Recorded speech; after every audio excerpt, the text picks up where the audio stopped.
Bam! Hey, welcome to my new channel, Tactical 40K, and it has to do with Warhammer 40K in a number of different areas than most people. Not only battle reports or whatever are talking about armies, but we're talking about it from a tactical perspective, not only through the game and how to win the game, how to become good at the game, but also from a military perspective and how to utilize the game for developing great military minds. Because this game is awesome. I've used it in the past. I'm a former Marine officer, and it's a good game to develop tactical mindsets.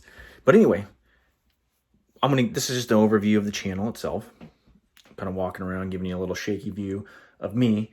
But what is going to happen here is I'm taking an army. This is going to be one of many. Well, let me go back. I used to play this back in 6th and 7th, or maybe it was 5th and 6th, a long time ago. And I played Dark Angels. Yeah, I didn't get to play that much. I played it with friends and whatnot. Then as I got older, I kind of got back into, especially on the painting side, I got into a guard army, or Astra Militarum, whatever they want to call it now. But it was Imperial Guard at the time, and then it changed into Astra Militarum. But anyway, I painted, some of those guys up, and I was with the intention of playing. I never really got to field them. So bringing it back to this channel, what I decided to do is I wanted to pick an army to start off to become competitive. I guess that's what we're going to do. We're going to talk about this is the first project. We're going to talk about the tactical mindset of this army. We're going to try to develop them. We're going to try to make them into something that's that maybe they're not. We're going to take a different tiered army and develop them and utilize a tactical mindset to develop a plan that will enable us to be competitive in a tournament environment, and basically show you that, despite what tier group or where the perception of that army is, when you utilize their tactics or your strengths against their weaknesses, or we call surfacing gaps in the military terminology, understanding your enemy's gaps and understanding their surfaces and understanding your strengths and weaknesses and using them in the proper manner, you can be effective. So my first delving into this, I've done a lot of research, and I decided to trade in my guard army, which I did already. I'm going to show you here in a second what I got so far. Besides, I got some Scions. I painted because I really like them. For some reason, just in case I guess I go back to guard, I'll have some Scions in the ready, just like a command or a small command squad, and Turex with a Gatling gun. But anyway, I decided to go Space Marines, and I wanted to go through a chapter because they kind of align with my tactical mindset of like how I like to operate.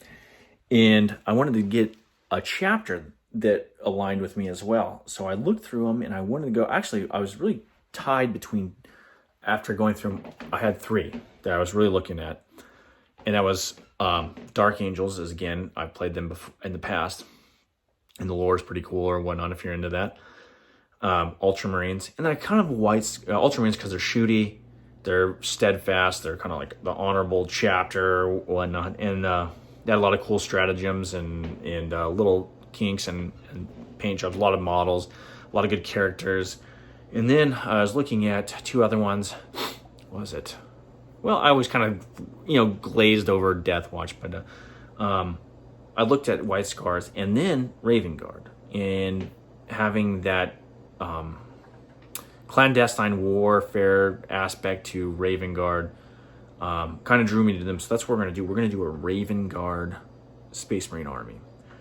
And I'm going to start delving into it in later videos. We're going to go into like the actual list that I'm putting together with these guys, kind of how I'm going to field them, and what each unit represents and what it's going to do for me, and what my intentions are with that unit.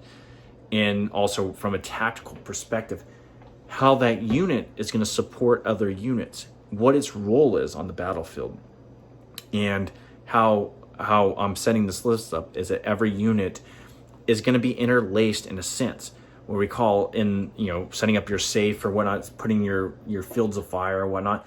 We're going to do something like that, but with a 40K-ish theme, by having units that are going to support each other, whether it be fire support, I'm, one of the things about the Guard Army that I really was drawn to was the, how do you say it? My brain's not firing correctly, but the combined arms battle plans where you have indirect fire and moving fire and maneuver from infantry. Now we're going to do that semi with a clandestine force, but the only thing is the indirect fire that prepping the battlefield stage is going to be slightly different because we're doing strategic strikes. We're relying on our maneuverability. We are taking supporting fire, and we're allowing us to move quickly, close in, and destroy the enemy and take objectives or whatever. So let me get into this real quick, where I'm going to show you my first units I've painted from the Raven Guard. And what it is, I'll show you. I'm going to, I guess, go through the list a little bit. I'll go through what list I'm putting together. But so far what I did is I traded in that Guard Army, and I got me the Combat Patrol. This old box right here. 40K Combat Patrol, which gives you a really good gist of units. And the units I've put together, so I've put everybody together. I haven't painted all of them, but I really liked infiltrators and incursors. That's going to be the baseline of troops for me. So right now I got 2 units of infiltrators. I got them in line here for inspection, but and then I have a lieutenant out front of them. But he's not completely ready yet, so I just have them. So we'll go right here. So here's my boys, and you can see my Tarex in the background a little bit. So we got 2 squads of infiltrators, and I guess we can talk about that unit later in a different video. But that's what I got done right now, and then my lieutenant's almost done. And then in that box set, you come with an impulsor. I'm actually not going to, and I'll just give this, I'm not going to use that impulsor probably, more than likely. Kind of painted it a little bit, and then I was like, well, this doesn't really fit with the dynamics of what I'm trying to put together on this unit. It could be a valuable troop transport or fire support unit, or or whatnot, but I don't think I'm going to use that. That's not the list I built. But we do have suppressors that we're going to have in there. We have eliminators, which they are going to provide me, I guess I'm giving some away. They're going to provide me a little bit of that overwatch, that fire support while units maneuver, and also be able to hold objective, be able to really be a steadfast unit dug in. And we're going to do some cool paint jobs on them. So, I mean, I got one that's semi-painted, and I'm not really too happy about it, so we're going to do it like more of a ghillie suit on this dude. We're going to ghillie suit him up.